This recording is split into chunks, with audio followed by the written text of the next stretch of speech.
Hi everybody and welcome. Today I'm going to tell you how you can easily change year on the Google Maps application.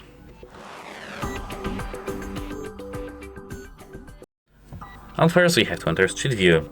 So let's jump into the Street View. For example, around here, let me just enter Street View. Let's make a pin and here we are in the Street View.